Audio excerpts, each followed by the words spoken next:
everyone, my name is Priyambada and welcome to World Student School. In this session, we are going to obviously begin with part 3 of the chapter is matter around us pure, that is your chapter number 2, right? So in the previous chapter, we have covered almost half of the chapter, I believe, right? So the left topics which we are going to cover in this particular lecture is about how to separate the particular types of liquids, right? कि जो miscible liquid जो आपस में mix होते हैं उनको कैसे separate किए जाते हैं, ऐसे लिक्विड्स जो आपस में मिक्स नहीं होते उनको हम कैसे सेपरेट कर सकते हैं. तो ऑब्वियसली बेटा बिकॉज वी माइट रिक्वायर, अच्छा before even going on to that, why do we have to separate all these liquids? जो भी हमारे पास सैंपल्स हैं, मिक्सचर्स हैं, why do we have to separate them? The question is that. So sometimes what happens कि for some reason, क्या पता हमें किसी क्लिनिकल रिसर्च के लिए या फिर कोई क्रिमिनल केस हो जाए maybe, so for that we require different type of materials. हमें पता होना चाहिए कि अगर कोई एक पर्टिकुलर लिक्विड है तो उसमें कौन कौन सी चीजें ऑलरेडी प्रेजेंट होती हैं, right? So for that matter और हमारे खुद के नॉलेज के लिए भी, क्योंकि अगर बाय चांस आपको कोई लिक्विड प्रेजेंट कर दिया है एंड आपको डाउट है कि अगर ये मिक्सचर बना है, अगर ये लिक्विड बना है तो किन चीजों का बना है, यू मस्ट नो दैट. हम सभी को पता होना चाहिए for our own research purposes, right? So why do you think people become scientist, right? So एक तो इस वजह से we are going to understand कि कोई मिसिबल लिक्विड है, इमिसिबल लिक्विड है एंड ऑल दीज थिंग्स, उनके मेथड्स क्या है सेपरेशन के. हमें बेसिकली ध्यान देना है सेपरेशन मेथड्स पे. आपके सिलेबस में बहुत सारे टाइप के सेपरेशन मेथड्स गिवन है जिसको हम अंडरस्टैंड करेंगे with the help of various activities, obviously because activities are very important to understand, right? So let us now begin with our topic. Yes, so said our first topic is separation of two immiscible liquid. पहली बात तो immiscible liquid का मतलब क्या है? Liquids that cannot be separated. ऐसे liquid जिनको हम सेपरेट नहीं कर सकते, राइट? सॉरी, मिक्स नहीं कर सकते. सेपरेट तो करना है हमें, we cannot mix it. ये वो मिक्स नहीं होते आपस में. जैसे आप पानी में पानी मिलाओ तो आपको समझ नहीं आता, राइट? एंड आप पानी में शुगर मिला दो, शुगर तो चलो सॉलिड हो गया. आई वुड रादर से पानी में इंक मिला दो, है ना? If you mix water and ink तो वो क्या हो जाएंगे? वो तो उसमें सॉल्युबल है, वो तो पूरी तरीके से मिक्स हो गया, राइट? बट कुछ ऐसे लिक्विड्स हैं जो आपस में मिक्स ही नहीं होते हैं, राइट? तो ऐसे लिक्विड्स को क्या बोलते हैं बेटा? Immiscible liquids. कौन से होते हैं? That do not mix. वो आपस में मिक्स नहीं हो सकते. I will repeat it once again. ऐसे लिक्विड्स जो आपस में मिक्स नहीं होते हैं. तो कोई ऐसा एग्जांपल आपके दिमाग में आ रहा है जो इमिसिबल लिक्विड को डिस्क्राइब करता हो? तो I have a very peculiar example जो हम डे टू डे लाइफ में भी देखते हैं. So sometimes what happens is, कभी आपके पास पानी हो, ठीक है, पानी का ग्लास हो, उसमें गलती से अगर ऑयल चला जाए या घी चला जाए, let's suppose, right? So you will find कि जो घी के ड्रॉपलेट्स हैं they keep on floating on top of the water, right? Why? Because घी मिक्स नहीं होता. Same with the case of oil. If you try to put oil, या गलती से अगर आप ऑयल डाल भी दो, अब चलो गलती से मत भी डालो, if you want to see actually कि ऑयल और वाटर मिक्स होते हैं या नहीं, so you take a glass of water and simply put some oil in it. So you will find that कि जो ऑयल के ड्रॉपलेट्स हैं they float on the water. तो that is our example, that is the immiscible liquids that do not mix, right? So उनके separation की बात हो रही है कि उन इमिसिबल लिक्विड को जो आपस में मिक्स नहीं होते हैं उनको हम कैसे सेपरेट कर सकते हैं. So for that we have an activity, that is activity 2.6. So let us now move with the procedure first. So let us try to separate kerosene oil. अब देखो ऑयल की बात आ गई, ठीक है? केरोसिन ऑयल की बात आ गई. हम इसको किससे सेपरेट कर रहे हैं? From water using a separating funnel. तो यहाँ पे जो आपका डिवाइस यूज हो रहा है, the device which is being used here is a separating funnel. Clear? Obviously बेटा नाम से पता लग रहा है सेपरेटिंग फनल किस काम में आएगा? आपको सेपरेशन के काम में आएगा, राइट? सो क्या करना है? पहली बात तो आप सेपरेटिंग फनल देख लो बेटा. ये आपका सेपरेटिंग फनल है, ठीक है? This is your separating funnel as you can see, right? इसमें से हम सेपरेट करने वाले हैं केरोसिन ऑयल एंड वाटर को, right? So the next step is pour the mixture of kerosene oil and water in separating funnel. ठीक है? Mixture आपने डाल दिया केरोसिन ऑयल एंड वाटर का, राइट, एज जैसा आपको फिगर में दिख रहा है. इसमें आपको क्या क्या दिख रहा है? I am going to circle the components. So here is the kerosene oil first, as you can see, थोड़ा येलोइश कलर में दिख रहा है, and water as you can see is the blue colour. आपस में they are not getting mix, so that is why आपको अलग अलग नजर आ रहे हैं, राइट. उसके बाद क्या करना है आपको? Let it stand undisturbed for some time so that separate layers of oil and water are formed, right. उसको आपने क्या करना है? थोड़ी देर ऐसे अनडिस्टर्ब रखना है, उसको टच नहीं करना है बिल्कुल. एंड आप देखोगे धीरे धीरे kerosene oil and water are getting completely separated, वो बिल्कुल कंप्लीटली सेपरेट हो जाएंगे finally, right. Now what we have to do is open the stop cock of the separating funnel and pour out the lower layer of water carefully. What you have to do is, ये सबको stop cock दिख रहा है यहाँ पे इस image में. The stop cock ये बेसिकली क्यों लगाया हुआ है? So that यहाँ से लिक्विड नीचे से बाहर ना जाए, क्लियर. बट क्या करना है कि जब सेपरेशन हो जाएगी complete separation has taken place. Now what we have to do is we have to keep something नीचे किसके? सेपरेटिंग फनल के. And then you have to remove the stopcock. आपने स्टॉप कॉक रिमूव कर दिया तो यहां से पानी आने लगेगा. वाटर सबसे पहले नीचे गिरेगा क्योंकि यहाँ पे पानी ही है. यहाँ पे आप देख सकते हैं कि पानी सबसे नीचे प्रेजेंट है. तो पानी क्या करेगा? पानी गिरने लग जाएगा नीचे की तरफ, and it will keep on getting collected inside this beaker that you have kept just below the separating funnel, clear. And आपने ये ध्यान रखना है कि जब आप स्टॉप कॉक ओपन करोगे, स्टॉप कॉक, तो आपने क्या करना है? पानी जब गिर रहा है आपने ये ध्यान रखना है कि साथ में केरोसिन ऑयल ना आए. तो आपने इतने केयरफुली पानी को गिरने देना है so that kerosene oil do not mix with it, clear. Now close the stopcock of the separating funnel as the oil reaches the stopcock. जैसे ही ऑयल नीचे नीचे आता रहेगा, बिकॉज बेटा पानी अगर नीचे जाएगा, अगर यहाँ पे पानी है और यहाँ पे ऑयल है, एंड पानी अगर नीचे जा रहा है तो बेटा ऑयल भी नीचे नीचे आता रहेगा. तो आपने तब स्टॉप कर देना है जब ऑयल स्टॉप कॉक की तरफ पहुंच जाए. तब तक आपने वेट करना है, उसके बाद आपने दोबारा स्टॉप कॉक को क्लोज कर देना है, क्लियर. तो ऑब्जर्वेशन देखते हैं बेटा. What do we observe after this experiment? That water is heavier and sinks at the bottom. It means water की जो डेंसिटी है, वाटर डेंसिटी कैसी है?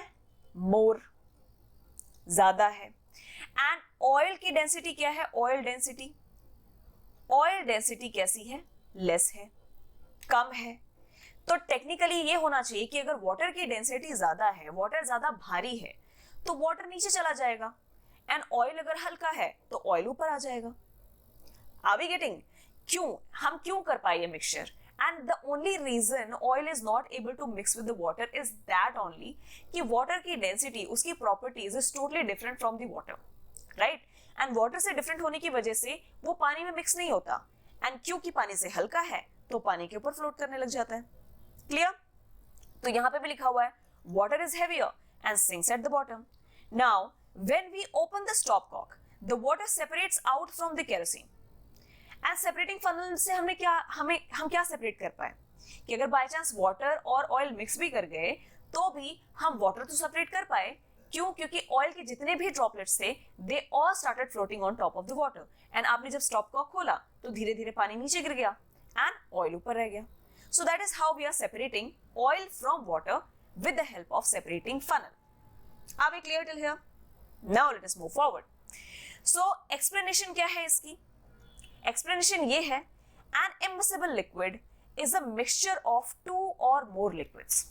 ठीक है, इमिसिबल लिक्विड क्या हो गया? मैं यहाँ पे लिख देती हूँ सिंप्लीफाई करके. इमिसिबल लिक्विड हो गया बेटा जिसमें टू और मोर लिक्विड्स होते हैं, जैसे water plus oil. Water is also a liquid, oil is also a liquid, right, which do not mix with each other. And ये क्या करते हैं? They do not mix. Clear? ये आपस में मिक्स नहीं करते. For example, all type of cooking oil are immiscible with water. कोई भी कुकिंग ऑयल ले लो, ग्राउंडनट ऑयल, केरोसिन ऑयल से तो कुक नहीं करते हम, एंड सफोला ग्रैंड जो आपका आता है, सनफ्लावर ऑयल आता है, एंड सीसेम का आता है, right. So all these cooking oils are immiscible with water, they do not mix with water, right? In case of immiscible liquid, heavier liquid settles at the bottom and lighter liquid floats on the top. ठीक है, तो यहाँ पे oil जो है, जो oil होगा ये क्या करेगा, float on top, whereas water क्या हो जाएगा, settles at the bottom. Are we clear? So this was the possible explanation कि immiscible liquid को separating funnel से separate करना कितना आसान होता है, right? So इसके लिए हमें क्या यूज करना पड़ा बेटा, देखो separator. अगर आप separator यूज कर रहे हो, नाम से ही पता लग रहा है कि अगर आप separator device यूज कर रहे हो, so it is easier to separate oil and the water, right? So a separator is a simple instrument to ease the process of separation. That we have seen. That is one point. Next is, it has an opening at the top. Obviously बेटा separator के ऊपर opening है जहां से आप अपना mixture डालोगे, अपना liquid आप डालोगे, right? So we pour the liquid mixture from the opening and let it settle for a few minutes using a stand. Stand के आपने ऊपर रखा, उसको disturb नहीं करना है. The moment you pour the liquid inside the separator, you do not disturb it. You just keep it settled there and there. Sorry. So आपने उसको कुछ देर settle होने दिया so that the two types of liquids separate easily and undisturbed. क्योंकि अगर आप disturb करोगे तो might happen कि oil जो है कुछ droplets water में आपको इधर-उधर मिल जाएं. So after a few minutes, immiscible liquids form separate layers which we filter out one by one. कैसे? आपने सेपरेटर से सबसे पहले यू सेपरेट द वाटर आपने हटा दिया, फिर दूसरा बीकर लाके रख दो, फिर उसमें जो ऑयल बचा हुआ है स्टॉप का खोल दो and oil will also fall down, right? So that is how you will separate it with the help of a separator. Clear till now? Alright. So what are the applications कि हम separator तो use कर रहे हैं, separating funnel we are using to separate two immiscible liquids, but why are we doing it? ये हमें समझ में आ गया कि हमने क्यों देखा. पानी से अगर आपको प्योर लिक्विड चाहिए तो आप पानी से ऑयल हटा दो. एंड उसके और एप्लीकेशंस क्या हैं? What are other applications? So it helps to separate mixture of oil and water. First thing, अगर आपको प्योर ऑयल चाहिए या प्योर वाटर चाहिए for any usage, for any purpose, so you can use this separator technique in this. And in the extraction of iron from its ore, जो आप extraction के procedure करते हो. अच्छा, एक्सट्रैक्शन क्या है बेटा? अगर अच्छा, to understand this let me first tell you that कि बहुत सारे ऐसे मिनरल्स, बहुत सारे ऐसे एलिमेंट्स होते हैं जो हमें अर्थ क्रस्ट से मिलते हैं. ये सबको पता है, राइट? हमारे अर्थ में प्रेजेंट होते हैं, बहुत टाइप्स ऑफ मेटल्स प्रेजेंट होते हैं, राइट? बट अब द पॉइंट इज कि वो प्योर फॉर्म में तो ऑब्वियसली नहीं होते, राइट? क्योंकि हमें पका पकाया खाना तो नहीं मिलता. Obviously we have to work hard for everything. Same with this, अगर आपको चाहिए, कुछ मेटल्स चाहिए जो आपको बेचने हैं या उसको यूज करना है for any commercial purposes, you have to work a little harder. Why? Because अगर आपको, लेट्स सपोज हमारे पास आयरन की बहुत ज्यादा यूसेज होती है, राइट? तो आयरन के ब्रिजेस भी बनाते हैं, आयरन के डोर्स बनते हैं, विंडोज बनती हैं, many things are there which can be prepared with the help of iron. So what happens is कि अगर आपको आयरन चाहिए तो आयरन ऐसे नहीं मिलता है. आयरन बहुत सारे चीजों में के साथ मिक्स्ड मिलता है आपको अर्थ क्रस्ट में. तो आपने वो क्या करना होता है, उससे आपको आयरन एक्सट्रैक्ट करना है. तो उसके लिए भी बहुत सारे केमिकल प्रोसीजर्स हैं जो हम परफॉर्म करते हैं. We practise it to extract the iron from its ore, right? And ore ऐसा होता है बेटा, ऐसा मिक्सचर होता है जिसमें से मिनरल सेपरेट करना आसान होता है या मेटल सेपरेट करना इजी होता है. Metal separation is easy. एक ऐसा फॉर्म होता है बेटा, इट इज अ फॉर्म और इज एन फॉर्म जहां से मेटल एक्सट्रैक्ट करना थोड़ा आसान होता है, ठीक है? तो आप क्या करते हो कि जो लाइटर स्लैग होता है, एक्सट्रैक्शन के प्रोसेस में क्या करते हो, you sometimes heat it, you sometimes heat the ore so that आपका जो आयरन है वो मेल्ट कर जाए. एंड जो लाइटर स्लैग होते हैं, स्लैग कौन से होते हैं? जो अनवांटेड मटेरियल्स हैं. Unwanted materials are lighter as compare to the iron. Iron के कंपैरेटिवली काफी हल्के हैं. तो ऑब्वियसली अगर आप उसको हीट कर रहे हो एंड अगर आपका जो सोल्यूशन, आपका जो लिक्विड है, अगर वो मोल्टन फॉर्म में कन्वर्ट हो रहा है, मोल्टन इसका मतलब क्या होता है? Semi liquid. Clear? Molten form means semi liquid, तो अगर सेमी लिक्विड में कन्वर्ट हो रहा है तो जो लाइटर स्लैग है, the unwanted materials which are lighter as compare to the iron will float on the top, and जो आपका एक्चुअल मोल्टन आयरन है, मोल्टन आयरन जो थोड़ा सेमी, आपने देखा होगा ना आयरन को आप बहुत ज्यादा अगर आप हीट कर दो तो कैसे वो लिक्विड फॉर्म में आ जाता है, बिल्कुल जलता हुआ नजर आता है आपको, येलोइश एकदम, राइट, वो मोल्टन फॉर्म होता है बेटा आयरन का। सो आपने यहाँ पे क्या किया है, लाइटर स्लैग आपने रिमूव कर दिया from the top by this method to leave the molten iron at the bottom in the furnace, and furnace में बेटा you require a very high temperature, very high temperature, मैं कितना भी very लगाऊं तो ये कम है, very high temperature you need in furnace. अगर आप उसमें अगर आप आयरन का ओर डाल रहे हो तो आयरन बेटा मोल्टन फॉर्म में कन्वर्ट हो जाता है, एंड जो लाइटर स्लैग है it floats on the top. Clear? अच्छा अब बात करेंगे बेटा नेक्स्ट सेपरेशन टेक्निक की, separation of mixture of salt and ammonium chloride, कि सॉल्ट और अमोनियम क्लोराइड के मिक्सचर से आप कैसे सेपरेट करोगे इस मिक्सचर को। क्लियर?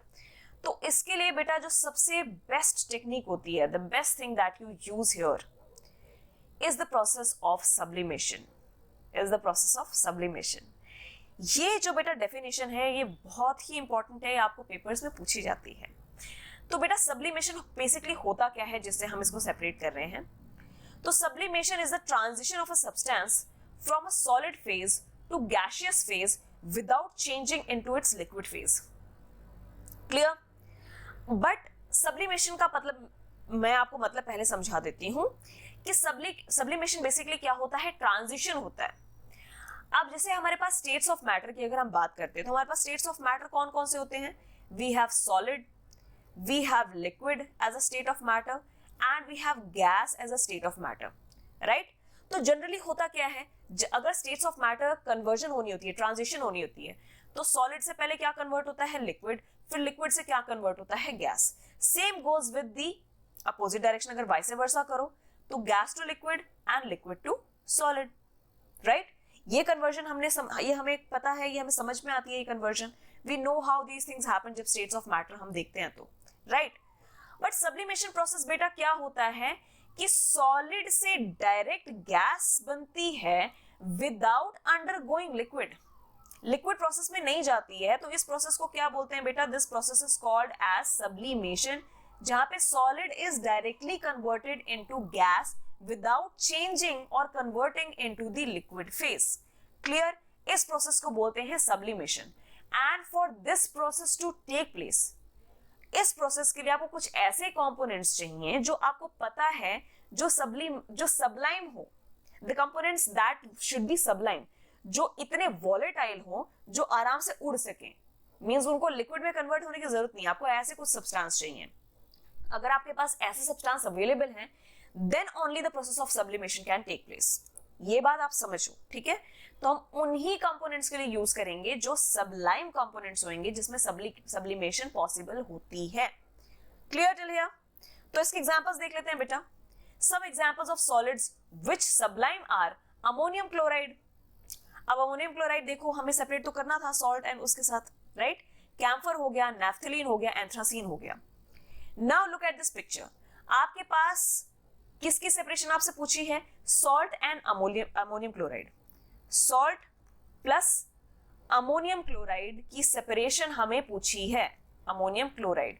एंड इसमें हमें यह पता लग चुका है कि जो अमोनियम क्लोराइड है it is a Sublime component, it is a Sublime component, ठीक है। इसका मतलब ये वोलेटाइल है। वोलेटाइल होने का मतलब क्या होता है, वोलेटाइल ऐसी चीज होती है जिसका बॉइलिंग पॉइंट बहुत ही कम होता है, इट्स वेरी लेस, और वो बहुत आराम से उड़ सकता है, बहुत आराम से उड़ सकता है, ऐसे छू मंतर हो जाता है, गैस में कन्वर्ट हो जाता है फटाफट। वो वोलेटाइल कंपोनेंट्स होते हैं बेटा, ठीक है। सो यहाँ पे आप देखो बेटा, इसमें हमने क्या किया है, mixture of ammonium chloride and salt तो आपके पास यहाँ नीचे प्रेजेंट है ही है, राइट। उसके बाद आपने यहाँ पे हीट आप दे रहे हो with the help of a burner. Clear? अब आप देखो कि यहाँ पे वेपर्स ऑफ अमोनियम क्लोराइड देखो कैसे आगे, यहाँ वेपर्स उड़ते हुए अगर आपको नजर आएंगे, ये वेपर्स उड़ रहे हैं बेटा। तो देखो ये तो रहा सॉलिड, ये तो था सॉलिड। बट ये क्या बन गया, ये बन गया गैस, लिक्विड तो फॉर्म हुआ ही नहीं। तो आपने थोड़ी सी हीट दी तो वेपर्स ऑफ अमोनियम क्लोराइड आ गए, है ना। जो इन्वर्टेड फनल आपने रखा है चाइना डिश के ऊपर, यहाँ पे इन्वर्टेड फनल रखा है, यहाँ पे आपने कॉटन प्लग लगा दिया ताकि वो उड़ ना जाए ऊपर, राइट। ये बात समझ में आ गई। अगर आप फिर इसको कूल करोगे, लेट्स सपोज आपने इसकी कूलिंग कर दी, ठीक है, तो फिर ये दोबारा सॉलिडिफाइड अमोनियम क्लोराइड बन जाएगा। जब आपने टेम्परेचर रिड्यूस कर दिया, कूल करने का मतलब क्या है, you have reduce the temperature. अगर आप अमोनियम क्लोराइड है, ठीक है, अमोनियम क्लोराइड है, अमोनियम क्लोराइड अगर ये है एंड आपने अगर इसका टेम्परेचर बढ़ा दिया, टेम्परेचर अगर आपने इंक्रीज कर दिया तो ये गैस बन जाएगा। एंड अगर आपने कूलिंग कर दी, टेम्परेचर डाउन कर दिया, तो it will become solid. Clear?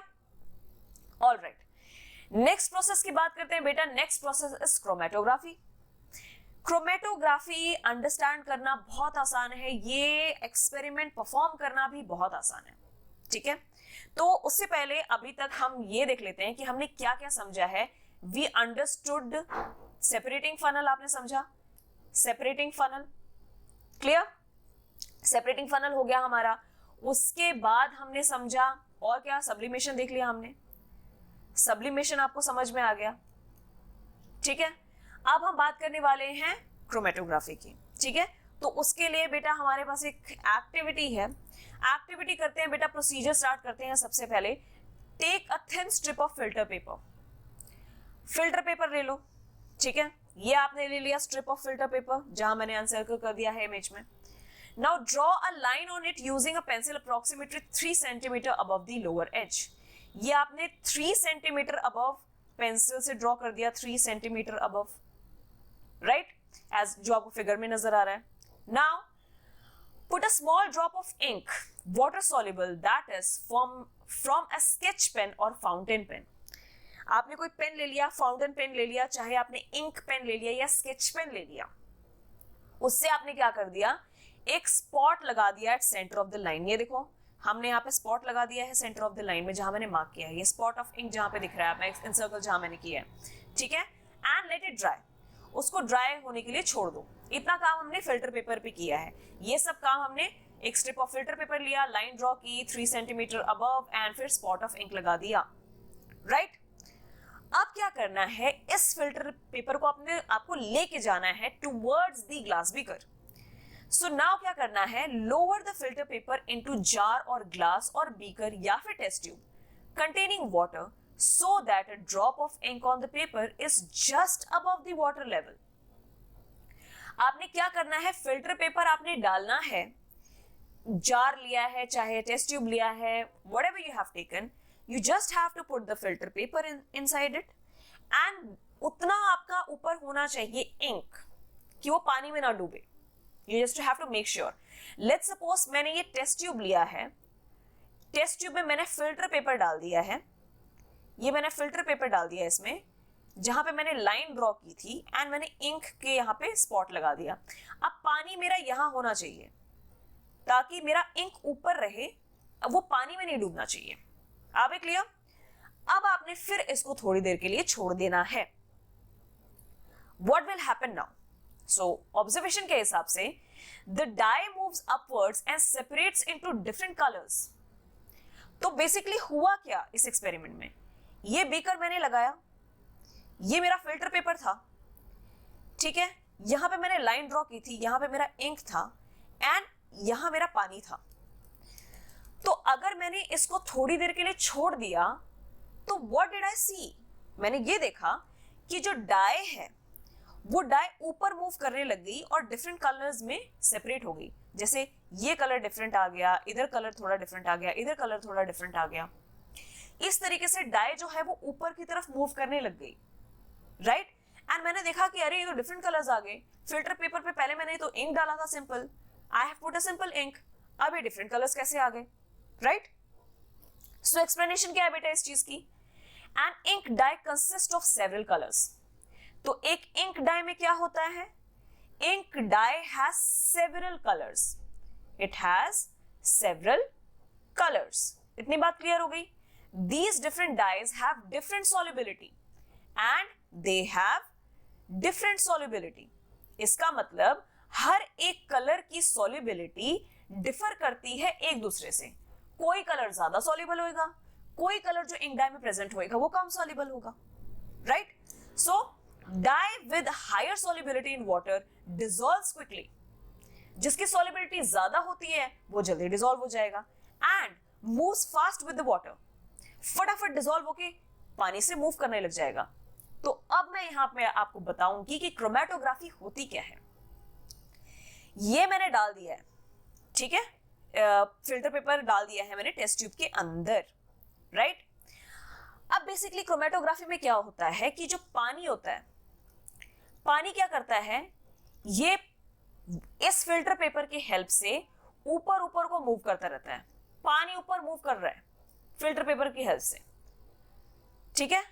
पानी की प्रॉपर्टी है बेटा, पानी के molecule, water molecules are being absorbed by the filter paper. ये फिल्टर पेपर पानी को एब्सॉर्ब कर रहा है, इस वजह से जो ये पानी के ड्रॉपलेट्स हैं, या फिर मैं बोलूं पानी के जो मॉलिक्यूल्स हैं, they are moving upwards to the filter paper. तो अब सोचो कि पानी अगर मूव कर रहा है तो उसके बीच में जो भी आएगा, इस केस में क्या आ रहा है, इंक आ रही है. इस केस में क्या आ रही है, इंक आ रही है, ठीक है. यहां इंक आ गई. तो बेटा इंक में अब जो भी कलर्स होंगे, तो जो कलर पानी के साथ सबसे ज्यादा सॉल्युबल होगा वो पानी के साथ साथ ऊपर चला जाएगा. लेट्स सपोज अगर मैं देखूं, फॉर एग्जांपल लेट्स सपोज मेरे पास येलो कलर है, येलो कलर ज्यादा सॉल्युबल है तो येलो कलर ऊपर आ जाएगा, ठीक है. उसके बाद अगर मेरे पास रेड कलर ज्यादा सॉल्युबल है तो मेरा रेड उससे कम है तो मेरा रेड कलर यहां मुझे नजर आने लग जाएगा. एंड अगर मेरे पास ग्रीन कलर है जो उससे भी कम सॉल्युबल है तो वो मुझे कहां नजर आने लग जाएगा, मुझे यहां नजर आने लग जाएगा. तो इंक तो मेरे पास ब्लू ही थी, but since a dye has various colours तो आपको कोई भी कलर्स दिख सकते हैं. That depends on the type of ink or dye you are using. तो पानी में सॉल्युबिलिटी के हिसाब से आपको देखो डिफरेंट कलर्स नजर आ रहे हैं. एक बार आपको येलो कलर नजर आ रहा है, फिर आपको हल्का रेड कलर नजर आ रहा है एंड आपको ग्रीन आ रहा है नजर. तो आपको ऐसे डॉट में नजर नहीं आएंगे, ये तो मैंने आपको डिपिक्शन के लिए बोला है. वो आपको पानी के फ्लो के साथ आपको दिखेंगे कि येलो कलर का पैच ऊपर जा रहा है, फिर रेड कलर का नीचे है, फिर ग्रीन कलर का नीचे है. तो this is what chromatography is. इसी को क्रोमेटोग्राफी बोलते हैं बेटा, कि पानी के साथ जो आपने सोल्यूशन रखा है, नीचे पानी रखा है, पानी सोख रहा है फिल्टर पेपर एंड पानी सोखने के साथ साथ उस फिल्टर में पेपर में जो भी कुछ है वो भी साथ साथ ऊपर की तरफ जा रहा है. Now as a result components of the dye separate with each other and finally यहां पे क्या हो चुकी है, सेपरेशन हो चुकी है, राइट. डाइज में जो कलर थे वो सेपरेट हो चुके हैं, ठीक है. And this process of separation of components of a mixture is known as chromatography. And इसी प्रोसेस को जो हम डिफरेंट सॉल्युबिलिटी के हिसाब से, यहाँ पे हम क्या देख रहे हैं बेटा, यहाँ पे हम देख रहे हैं डिफरेंट सॉल्युबिलिटी, तभी तो बेटा सेपरेशन हो रही है. अगर सबकी सॉल्युबिलिटी एक जैसी होती तो सेपरेशन हो ही नहीं पाती. तो यहाँ पे बेसिकली हम क्या देख रहे हैं, बड़ा बड़ा लिख दे रही हूं बेटा इधर, यहाँ पे हम डिफरेंट सॉल्युबिलिटी पे बात कर रहे हैं. डिफरेंट सॉल्युबिलिटी हम किस में देख रहे हैं, we are seeing different solubility in chromatography. Chromatography में आप डिफरेंट सॉल्युबिलिटी देखते हो. ये बात समझ में आ गई. अब आगे बढ़ते हैं. एप्लीकेशंस क्या हैं इसके. कलर्स अगर आपको सेपरेट करने हो डाई से तो आप क्रोमेटोग्राफी यूज करते हो. पिगमेंट्स ऑफ नेचुरल कलर्स, कि नेचुरल जो कलर्स हैं उसमें कौन कौन से पिगमेंट्स हैं वो भी बेटा सॉल्युबिलिटी पे डिपेंड करेगा, वो भी आप सेपरेट कर सकते हो क्रोमेटोग्राफी की हेल्प से. एंड यू कैन एक्सट्रैक्ट और separate drugs from the blood. तो बेटा जो ड्रग्स होंगे उनकी भी सॉल्युबिलिटी डिफरेंट होगी, तो आप ब्लड की ड्रॉपलेट से आप क्रोमेटोग्राफी कर दो तो ड्रग सेपरेट हो जाएंगे ब्लड से, right. So very useful application, right? Chromatography. Now we are going to talk about separation of mixture of two miscible liquid. Immiscible liquid वो थे जो mix नहीं होते थे. Miscible liquids होते हैं that can mix. Miscible liquid होते हैं कौन से, that can mix, right?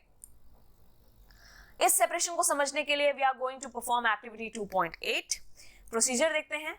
Let us try to separate acetone and water from their mixture.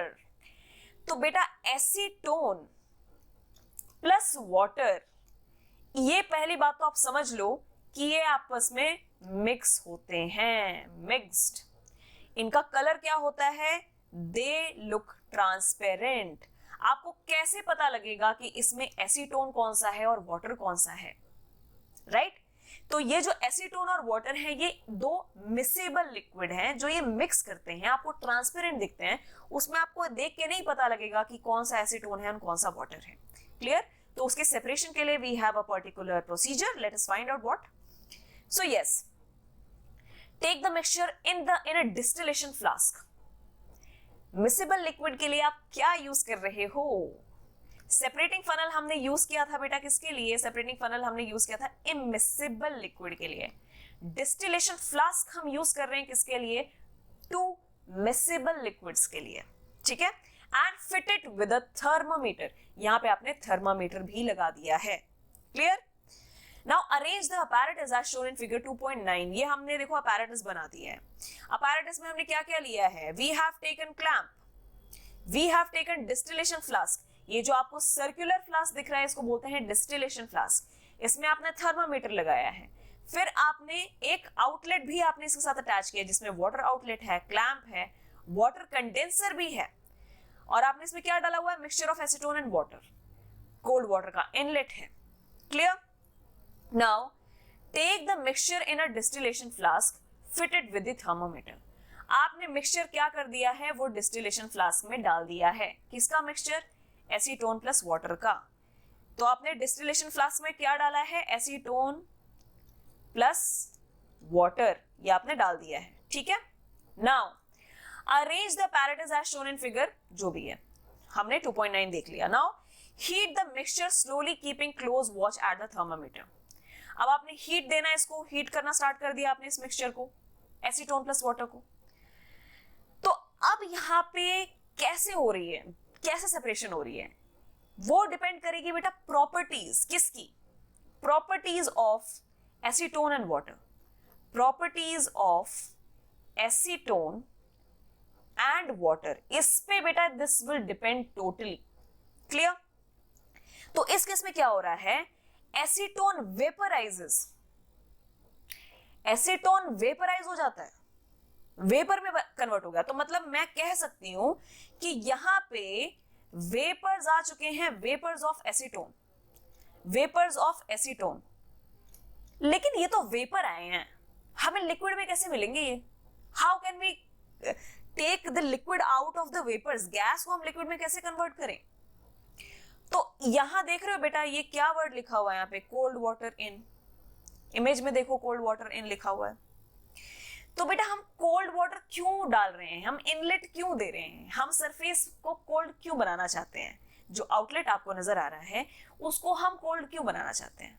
ताकि कंडेंसेशन हो पाए। ताकि क्या हो पाए? कंडेंसेशन हो पाए। एंड कंडेंसेशन होने की वजह से जो वेपर्स हैं एसीटोन के, वो क्या बन जाएंगे बेटा? वो बन जाएंगे लिक्विड। जब कंडेंसेशन हो गई तो जो गैस था एसीटोन वो तो लिक्विड बन जाएगा। तो एसीटोन पहले वेपराइज होता है, पहले वेपर फॉर्म में कन्वर्ट हुआ, then it condenses in the condenser and can be collected from the condenser outlet. Condenser outlet से बेटा हो गया, देखो वाटर कंडेंसर आ गया ना यहाँ पे, तो यहाँ पे आपको एसीटोन लिक्विड मिल गया। यहाँ देखो बीकर में लिक्विड आपको नजर आ रहा होगा आउटलेट पे।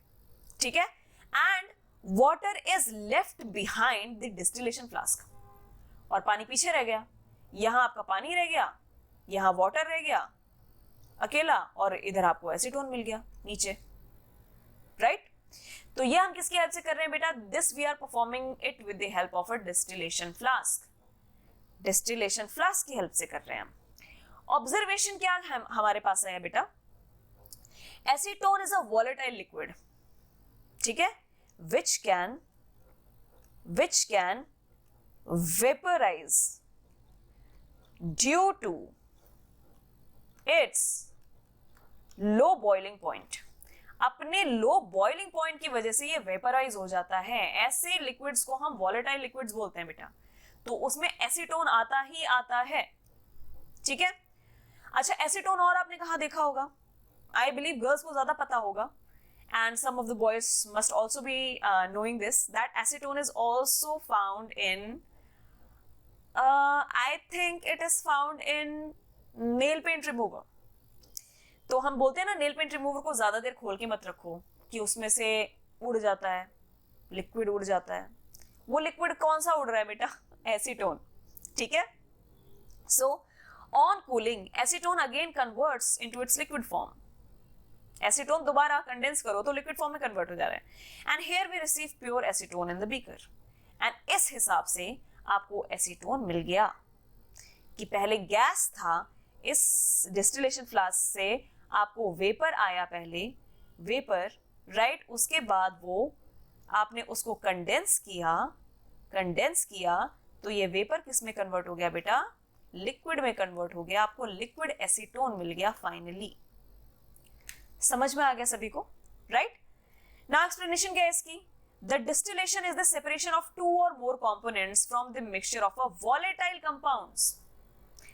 डिस्टिलेशन वाले जो प्रोसेस है बेटा, डिस्टिलेशन में हम किसके थ्रू बात कर रहे हैं? क्या चीज हमें ध्यान में रखनी है यहाँ पे?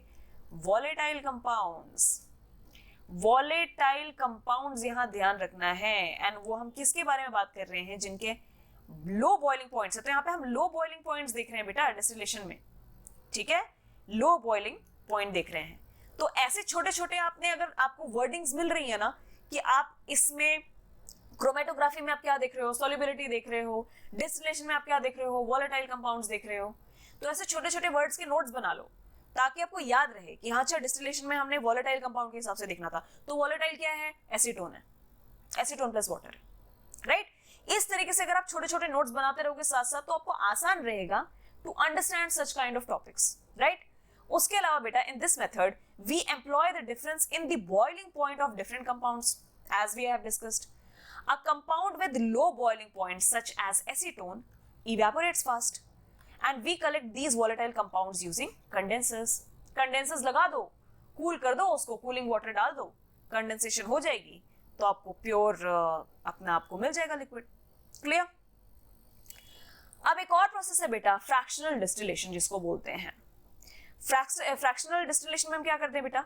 Fractional distillation is the separation of a mixture into its component parts or fractions by their melting points. इसमें हम देख रहे हैं बेटा मेल्टिंग पॉइंट्स। यहाँ पे आप ले लो, चाहे आप डिस्टिलेशन फ्लास्क में आपने मिक्सचर डाल दिया है, कोई भी मिक्सचर हो सकता है किसी भी टाइप का, तो आप उसको उसके कंपोनेंट पार्ट्स में आप डिवाइड करते हो, उसको फ्रैक्शन में बेसिकली आप करते हो कि आपको फ्रैक्शन मिल जाए, इस कंपोनेंट का एक फ्रैक्शन, इस कंपोनेंट का एक फ्रैक्शन, जिसका भी मिक्सचर होगा आपके पास। क्लियर? तो this is the process by separation of chemical compounds bye there boiling point. Obviously melt तो वो तभी करेंगे ना बेटा जब वो बॉईल करेंगे, अगर बॉइलिंग पॉइंट कम होगा तभी तो मेल्ट करेंगे। So the mixture is heated to temperature at which one or more fractions will vaporise. समझ में आ गया? यहाँ देखो फ्रैक्शनल कॉलम्स भी दिए हुए हैं कि फ्रैक्शन में कैसे आपको मिल सकता है। तो फ्रैक्शनल कॉलम में आपको क्या मिलेंगे? Fraction of components, fraction of components, जो भी आपने मिक्सचर लगाया हुआ है, ठीक है, उसके फ्रैक्शंस आपको मिल जाएंगे जब आप हीट करोगे, ठीक है? एंड सेम केस फिर वही, जब वो यहाँ पे वेपराइज फॉर्म में हो जाएंगे उसके बाद आप वाटर कंडेंसर लगा दो, कोल्ड वाटर डाल के वाटर कंडेंसर लगा दो तो आपको प्योर लिक्विड कंपोनेंट मिल जाएगा, राइट? सेम कहानी है डिस्टिलेशन की, लेकिन इसमें सिर्फ आप इतना डिफरेंस रख रहे हो कि आप इसमें फ्रैक्शंस में डिस्टिलेशन कर रहे हैं, यहाँ पे आप फ्रैक्शनल मेथड यूज कर रहे हो। Clear? Now separation of air into its components. अभी हम लिक्विड की बात कर रहे थे, अब हम बात करने वाले हैं हवा की, एयर, ठीक है? तो सबसे पहले ये समझो that air is a homogeneous mixture. Clear? Homogeneous mixture है and can be separated into its components by fractional distillation. देखो फ्रैक्शनल डिस्टिलेशन आ गई। क्यों फ्रैक्शनल डिस्टिलेशन हम कर रहे हैं बेटा यहाँ पे? क्योंकि एयर में पता नहीं कितने मिक्सचर्स हैं। अब जैसे आपने मिसिबल लिक्विड किया था, उसमें तो खाली दो ही मिक्सचर थे, एसीटोन था, वाटर था। अब एयर में क्या क्या है बेटा? एयर में नाइट्रोजन भी है, ऑक्सीजन भी है, ठीक है, उसके बाद आपकी कार्बन डाइऑक्साइड है, नियॉन है, आर्गन है, नाइट और कितनी कितनी गैसेस हैं, कितने कंपोनेंट्स हैं। तो बेटा इनको तो आप फ्रैक्शन में ही कर पाओगे ना, क्योंकि सब तो एक साथ नहीं हो पाएंगे। क्या पता आपने एयर जब आप कर रहे हो उसकी सेपरेशन, तो क्या पता थोड़ा सा नाइट्रोजन आ जाए, क्या पता थोड़ा सा ऑक्सीजन आ जाए, क्या पता थोड़ा सा कार्बन डाइऑक्साइड आ जाए, नियॉन आ जाए, आर्गन आ जाए, यू नेवर नो, राइट। तो क्योंकि आपके पास बहुत सारे कंपोनेंट्स हैं, तो आप बहुत सारे कंपोनेंट्स के लिए आप फ्रैक्शनल डिस्टिलेशन कर रहे हो। क्लियर? तो यहां देखो एक सिंपल सा आपके पास ये है फ्लो चार्ट जिसमें आपको समझाया हुआ है कि एयर है आपके पास जिसकी आपने फ्रैक्शनल डिस्टिलेशन करनी है। क्लियर? इसको हम क्या कर रहे हैं, कंप्रेस कर रहे हैं, cool by increasing pressure and decreasing temperature. Compress करने का मतलब क्या है, आप उसको लिक्विड एयर बना रहे हो, उसको आप लिक्विड में कन्वर्ट कर रहे हो। एयर कंप्रेस करने का मतलब है आप उसको लिक्विड में कन्वर्ट कर रहे हो। आप क्या करोगे, आप उसको, क्योंकि लिक्विड बन गया है तो आप उसको वार्म करना स्टार्ट कर दोगे। जब आपके पास लिक्विड एयर आ गई तो सारे मिक्सचर आ गए ना बेटा, इसमें सारे मिक्सचर लिक्विड फॉर्म में आ गए, तो इसको लिक्विड फॉर्म में सेपरेट करना ज्यादा आसान है। तो आपने क्या किया, आप उसको वार्म, थोड़ा सा आपने हीट किया तो वो वार्म हो गया, ठीक है। एंड गैस सेपरेट कर जाती है डिफरेंट हाइट्स पे। सबसे ज्यादा जल्दी जो वेपराइज हो जाएगी वो सबसे ऊपर आ जाएगी, उससे कम जिसका बॉइलिंग पॉइंट होगा वो उससे नीचे, फिर उससे नीचे, उससे नीचे, उससे नीचे। तो आप हाइट में देख पाओगे, और हाइट के हिसाब से एक गैस गई, कंडेंस हुई, लिक्विड, फिर दूसरी गैस गई, कंडेंस, लिक्विड, तीसरी गैस गई, कंडेंस, लिक्विड। तो आर वी अंडरस्टैंडिंग दिस कि कैसे फ्रैक्शंस में ये लिक्विड या सेपरेशन हो रही है। तो अब आपको समझ में आया कि हम एयर ही क्यों ले रहे हैं, एयर को हमने पॉसिबली क्यों लिया है, to perform the process of fractional distillation. Clear? All right. So special separation techniques हमने कौन कौन सी देखी हैं जिसको हम लिक्विड के लिए यूज करते हैं बेटा? इवेपोरेशन, सेंट्रिफिकेशन भी देख लिया था हमने, क्रोमेटोग्राफी देख लिया आपने, sublimation, separating funnels, etc. All these things we have covered, all these things we have understood, right? ये देखो separation of components of air का आपके पास इमेज है। यहाँ पे एयर प्रेशर आपने दिया है, एयर इन डाली, एयर अंडर प्रेशर डाला आपने, इसको लिक्विड कर दिया, हॉट एयर दिया।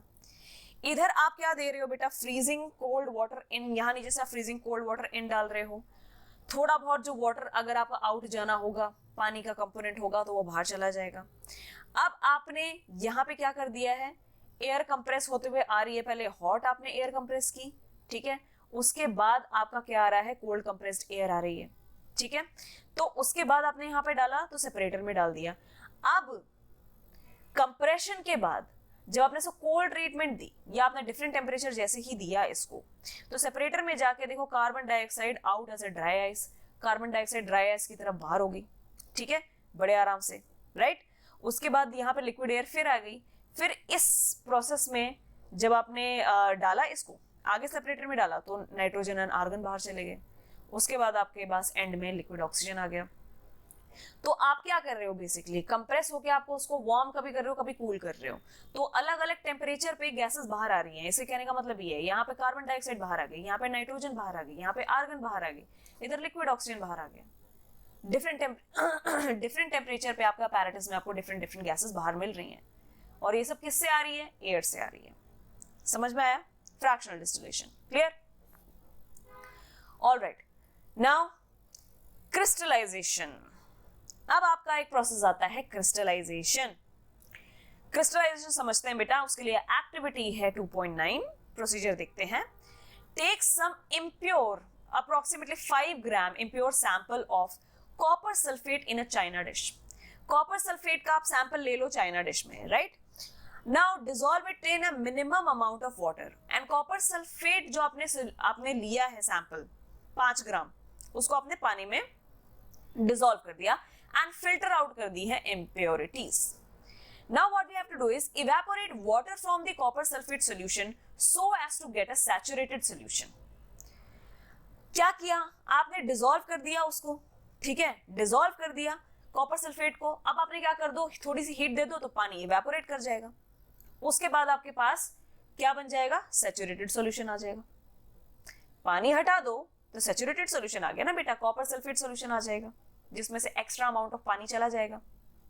Now cover the solution with a filter paper and leave it undisturbed at room temperature to cool slowly for a day. जो आपने हीट किया, अब आप उसके ऊपर फिल्टर पेपर लगा दो और उसको कूल होने दो 1 दिन तक. Now you will obtain the crystals of copper sulphate in the China dish. आपको क्या मिलेंगे? जब आप अगले दिन आके देखोगे, आपको सुंदर सुंदर क्रिस्टल्स नजर आएंगे चाइना डिश में. When you will come the next day. So this process is called as crystallization. इस प्रोसेस को क्या बोलते हैं? क्रिस्टलाइजेशन. सबसे पहले आपने 5 ग्राम कॉपर सल्फेट लिया, पाउडरिश, वाटर में डाला, एक्स्ट्रा वाटर इवेपोरेट करवा दिया, कूल डाउन होने दिया, तो क्रिस्टल फॉर्म बन गए. इस प्रोसेस को हमने बोल दिया क्रिस्टलाइजेशन. तो ये देखो कितने सुंदर क्रिस्टल्स फॉर्म होते हैं कॉपर सल्फेट के. तो pure copper sulphate forms as a crystal. ये आ गया बेटा आपका CuSO4 कॉपर सल्फेट आ गया आपका. क्लियर? ये ऐसा दिखता है कॉपर सल्फेट, इतना सुंदर, राइट? एक्सप्लेनेशन क्या है इसकी? Crystallisation is a property of some salts. कुछ ही सॉल्ट्स में बेटा क्रिस्टलाइजेशन होती है, नॉट एवरीवेयर. ये नहीं कि आप कुछ भी उठा के लेके आओ, पानी में डाला तो क्रिस्टल बन गया. ठीक है? उसमें one of the salt is copper sulphate, जो क्रिस्टल फॉर्म में कन्वर्ट होता है. So in an oversaturated solution of the salt, molecules of salt join to form small cluster. Oversaturated solution का मतलब क्या होता है? पानी कम, आपने पानी इवेपोरेट कर दिया तो आपके पास सैचुरेटेड सॉल्यूशन बच गया ना बेटा कॉपर सल्फेट का. तो वो क्या करते हैं? स्मॉल आपस में ज्वाइन कर जाते हैं, आपस में ही ज्वाइन कर लेंगे, क्योंकि उनको ज्वाइन करने के लिए और तो कुछ मिल नहीं रहा. तो अपने ही सॉल्ट को आपस में मिला जुला के, दोस्ती बढ़ा के, अपने आप को ज्वाइन करके क्रिस्टल बना लेंगे, right? So these small clusters have fixed molecular arrangement. As you can see, crystals की अपनी फिक्स्ड मॉलिक्यूलर अरेंजमेंट है, तो आपको बड़े फिक्स्ड नजर आते हैं, वो सॉलिड फॉर्म में नजर आते हैं क्रिस्टल्स जैसे. ठीक है? So we call clusters as crystals. इनको हम क्या बोलते हैं? उनको हम क्रिस्टल्स बोलते हैं, as you have seen in the image. Clear? Now here we heat a solution of copper sulfate. Copper sulfate solution को आपने हीट किया. Heating produces a saturated solution. Heat करने से हमें saturated solution मिल गया था copper sulfate का, salt का. When this solution cools, oversaturation results in the formation of copper sulfate crystal. तो crystal form क्यों हो रहे हैं बेटा? एक रीजन है, oversaturation. इतने ज्यादा उसमें copper sulfate के salt बन गया, पानी तो है नहीं ज्यादा, सिर्फ सॉल्ट ही सॉल्ट है. तो इतना सॉल्ट को समझ ही नहीं आ रहा कि करें क्या इतने सॉल्ट का. इतनी ओवर सैचुरेशन हो गई, तो उन्होंने सोचा कि यार चलो छोड़ो, आपस में ही ज्वाइन हो लो और सुंदर सुंदर क्रिस्टल्स बना लो. तो ये कितने सुंदर क्रिस्टल्स बन गए कॉपर सल्फेट के, ब्लू कलर के, right? Now molecules of a crystal do not contain any impurity. इसमें कोई इंप्योरिटी नहीं होती है, pure crystal, as we get a pure copper sulphate after evaporation, right? Applications क्या है बेटा इसका? एप्लीकेशंस देख लो. Purification of salt that we get from sea water. यहां पे आप प्योरिफिकेशन कर सकते हो सॉल्ट की, जो आपको सी वाटर से मिलता है, क्योंकि सी वाटर भी क्या करेंगे, वो सॉल्ट भी क्या करेगा, वो क्रिस्टल्स बना लेंगे, वो भी आपको प्योर फॉर्म में मिल जाएंगे. Separation of crystals of alum from impure सेलम. फिटकरी जो आपको मिलती है, फिटकरी भी बेटा ऐसी होती है जैसे शुगर जैसी दिखती है, वो भी आपको इम्प्योर सैंपल से आप उसको कलेक्ट कर सकते हो. फिटकरी को भी आप अगर इवेपोरेट कर दो, अगर आप ओवर सैचुरेशन की वजह से, वो भी क्रिस्टल फॉर्म कर लेगी. In cities drinking water is supplied from water works. और क्या एप्लीकेशंस है इसके बेटा? इसके और एप्लीकेशंस हैं जो आपको वाटर प्योरिफिकेशन में हेल्प कर देता है. सेडिमेंटेशन टैंक होती है, जो भारी भारी मैटर होते हैं वो नीचे सेटल डाउन हो जाते हैं, उसको आप फिल्ट्रेशन टैंक में डालो तो वाटर ऊपर आ जाता है, सैंड नीचे, ग्रेवल नीचे, जितने हैवियर सब्सटेंसेस हैं वो सब बॉटम में आ जाते हैं, पानी ऊपर आ जाता है. फिर आप उसको क्लोरिनेशन करके बैक्टीरिया किल कर देते हो. बैक्टीरिया किल करके फिर हाउसेस में पानी चला जाता है, पीने वाला पानी बिल्कुल pure, right? So yes, this was all about our topic. Separation कितने मेथड्स हमने पढ़ा, क्या क्या पढ़ा हमने? We studied about separating funnel. Separating funnel के बारे में आपने समझा, ठीक है, जिसमें आपने क्या यूज किया था बेटा? 2 इमिसिबल. इमिसिबल आपने लिक्विड सेपरेट किए थे, ठीक है, इमिसिबल लिक्विड. और हमने क्या समझा? We studied about sublimation. Sublimation में आपने क्या देखा है बेटा? आपने वॉलेटाइल देखा, वॉलेटाइल कंपोनेंट्स के बारे में देखा आपने, राइट? उसके अलावा आपने क्रोमेटोग्राफी देखी, क्रोमेटोग्राफी देखी. क्रोमेटोग्राफी में आपने क्या नजर आया आपको? आपको क्रोमेटोग्राफी में सॉल्युबिलिटी आपने देखी, सॉल्युबिलिटी देखी. उसके बाद आपने देखा डिस्टिलेशन, डिस्टिलेशन हमने समझा। डिस्टिलेशन में आपने क्या देखा, डिस्टिलेशन में आपने बॉइलिंग पॉइंट्स देखे, ठीक है, बॉइलिंग पॉइंट्स देखे आपने वॉलेटाइल होने की वजह से। फ्रैक्शनल डिस्टिलेशन देखी आपने, राइट, फ्रैक्शनल डिस्टिलेशन देखी। फ्रैक्शनल डिस्टिलेशन में हमने क्या देखा, फ्रैक्शनल डिस्टिलेशन में आपने देखा एयर हमने किया। उसके बाद आपने लास्ट देखी है क्रिस्टलाइजेशन। क्रिस्टलाइजेशन में हमने किसके क्रिस्टल्स बनाए बेटा, we have form the crystals of copper sulphate CuSO4। ये सारी चीजें हमने की हैं बेटा लेक्चर में। काफी इंटरेस्टिंग टॉपिक्स हैं ये, इजी टू अंडरस्टैंड, एक बार आपको समझ में आ गया, easy to attempt the questions out of it, definition सबकी याद रखनी है, राइट। इसके बाद जो आपके फिजिकल एंड केमिकल चेंजेस रह गए हैं एंड आपकी मेटल्स नॉन मेटल्स की properties, the properties of metalloids, ये सब हम नेक्स्ट लेक्चर में करेंगे। Till then keep studying, keep enjoying studying and I will see you in the next lecture. Thank you.